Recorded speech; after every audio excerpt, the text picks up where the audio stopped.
Hello, I'm here today at Overtime Athletic Club. I did legs today, so I thought it'd be fun to share what I did and why.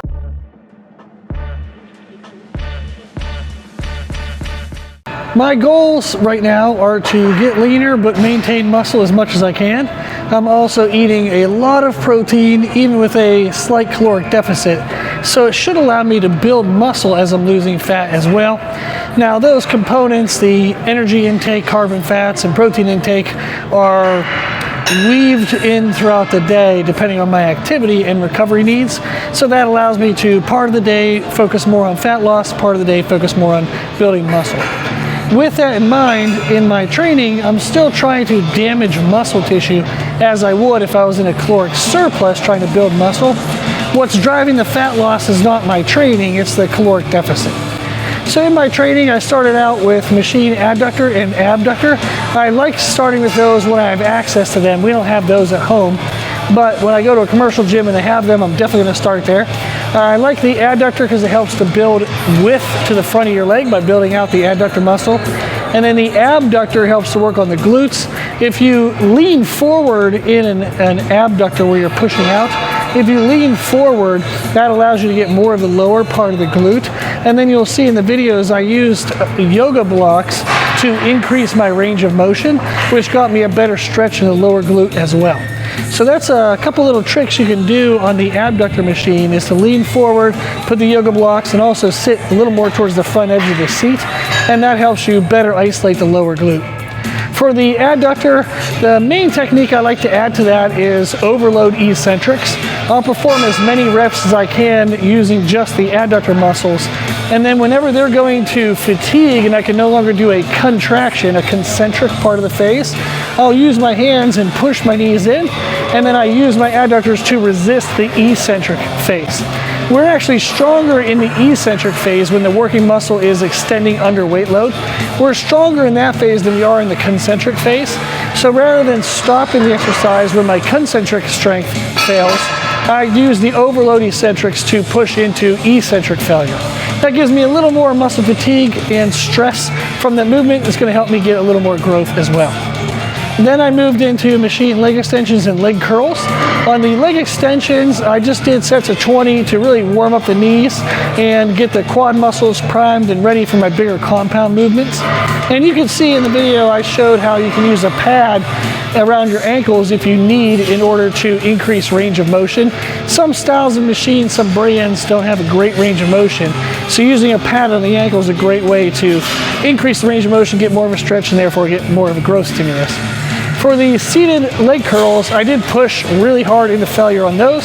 Since the compound movements are going to be more quad dominant for me, I wanted to really drive the hamstrings into fatigue, so that way I got them addressed when I had more energy at the beginning of the workout rather than trying to add them at the end of the workout. Then, for my major compound movements, I do like to start with a quad dominant movement, and then I'll move to a unilateral, more generalized overall thigh focus. For us at home, we have a hack squat at home, we have a Roger Squat Pro at home. So although they have those here and I love those machines, I didn't use them today.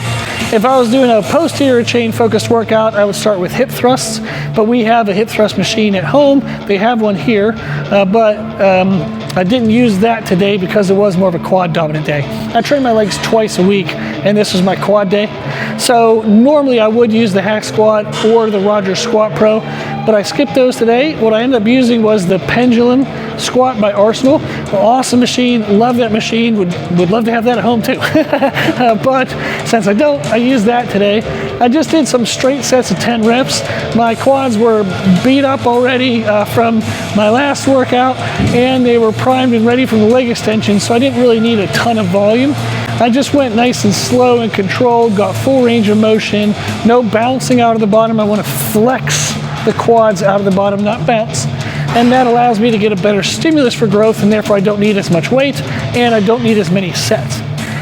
Those are important components to consider when you're training legs more frequently in order to drive growth, is can I limit the volume needed and get it to optimal, not just what am I capable of.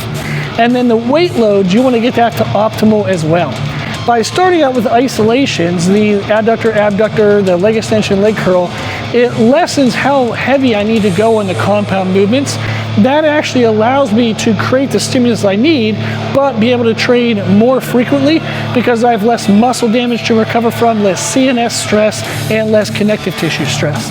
So by starting with pre-exhaust with isolations, it actually allows me to train my legs more often, and therefore I can drive more growth over time.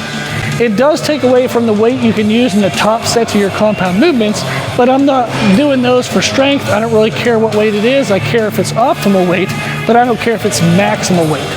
So that's a little tip if you want to be able to train your legs more often to drive more growth, is to do isolations before your compound movements and to go slow and controlled in your compound movements as well.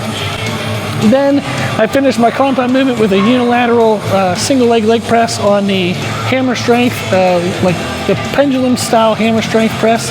For that one, I used a yoga block in order to get better starting position, give me more range of motion to get into the starting position. And I was able to just drive through my heel and my pinky toe, and that allowed me to get more of my outer sweep in my quad. Whereas if you push through your big toe, you're gonna mostly just work the intermedius, like the teardrop muscle. So you wanna push through your heel and your pinky toe to really drive the quad sweep. I did a couple straight sets of 8 on that as well. And then to finish up, I did calves. Calves are important to me, but they're easier to do when I'm fully exhausted, so I save those for the end. And I did some standing calf raises. Nothing fancy, no special techniques, just do what I can. I usually aim for a weight that's challenging around 20 reps, and then I time my rest periods at 2 minutes. I'll go right into the next one, 2 minutes right into the next one. So often I get a decreasing rep count. It'll be like 20, then maybe 16 and 14, and I want that failure, that muscle fatigue, to really push that muscle and create that adaptation stimulus that I'm looking for. So overall, that was my workout. A lot of good stuff. Hopefully it was interesting to hear some of the thought process behind the exercise selection and execution. If you have any questions, let me know in the comment section below. Also, if you like these types of videos, let me know in the comment section below, and I'll make more in the future. Okay, thank you to Overtime Athletic Club. This is an awesome gym. Love training here. So thank you very much for welcoming me. And if anybody else wants to check it out, it's a great place. Just hit me up in the comment section and I'll help you out with a program or some ideas of what to do. Okay, that's it. Thank you for watching.